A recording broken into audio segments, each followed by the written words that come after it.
channel. Scotland Mushroom Foraging and Fishing.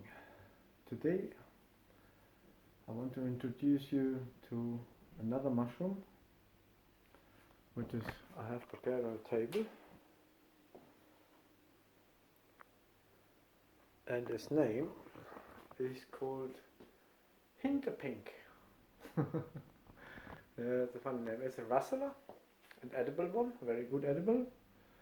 And so we're going to have a look a little closer, because when I went for a little walk today, I found it, and I want you to give you a chance to have a closer look.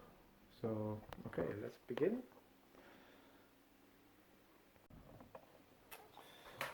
Right, it's a Russula, and it's Russula Paludosa, if I pronounce it correctly.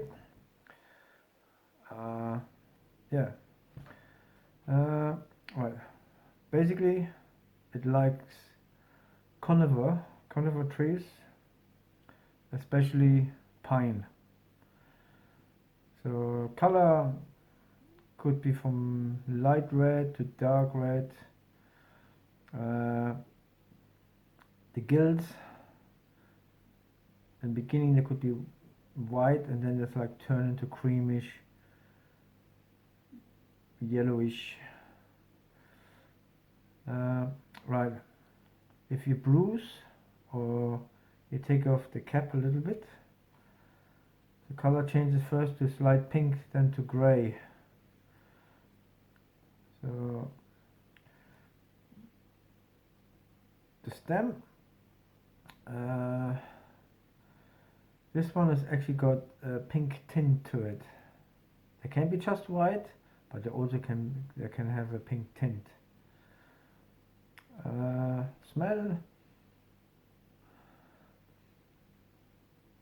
it's got a pleasant smell to it, but I wouldn't say it's mushroomy.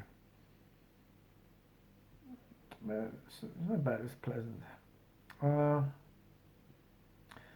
Right, I actually tasted it earlier and it's very mild, so it's definitely an edible one. The gills are crowded, and I don't know where we can see it.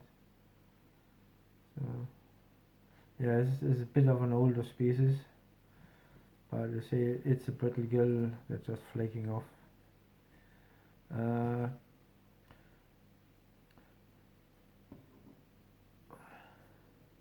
As I said, it's a very good edible one, but there is a lot of Russula which look similar, and they also love conifer and pine trees.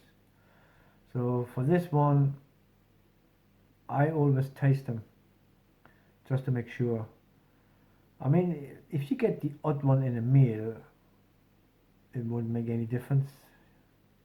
You will not. It's only if you eat in larger quantities you can make yourself sick.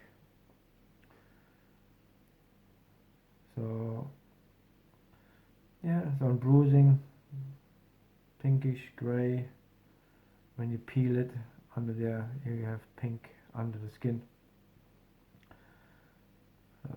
Right, and I've done a spore print,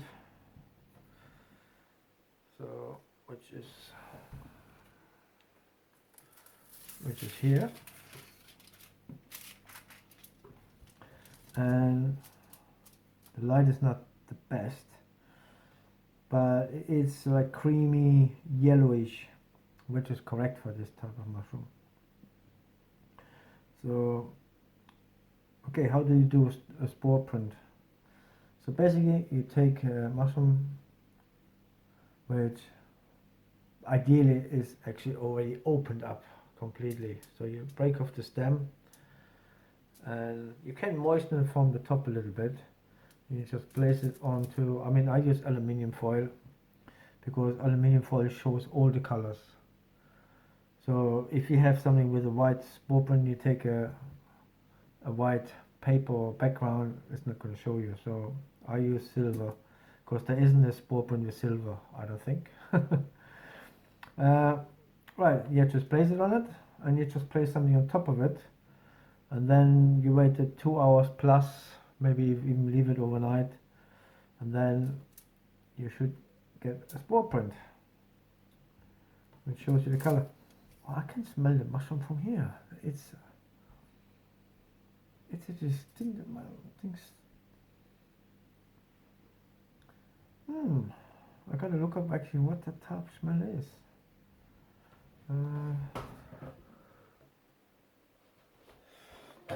It's a bit mushroomy, some sort, but also it reminds me a bit like a bit of apple, like when you like cut slice of apple, mushroomy. It's pleasant, very pleasant. Yeah. Well, actually, in Germany, it's actually called the apple Russula. So hence maybe when the mushroom dries a little bit, there's a bit like a bit of an apple flavor there. So it's a very good edible one. But of course, these ones are already gone by. So as I said, the stem can be pink, but it also can be just white. So say with Russula, there's always colors. It's always question mark with trust to identify with colors. Because I know there are some with pink stems which taste very, very sharp and classed as poisonous. Well, it could make you sick if in larger quantities, like 1 or 2 in a meal won't do you any harm. So, right. I hope you find this useful about this mushroom, and then of course we find a different one. I will introduce you to another different one. And as I said before in my videos, the stalk from Russulas is like polystyrene. It's like little marbling. I mean that's already an older stem. So you won't be able to break off larger pieces. It just breaks and it's soft inside. Inside is similar like an elder tree. If you break off a branch and the inside is quite soft, it's very similar. So yeah, I hope you find this useful, that information. Any questions, leave them in the comments. And until then, all the best. See you later. Bye bye.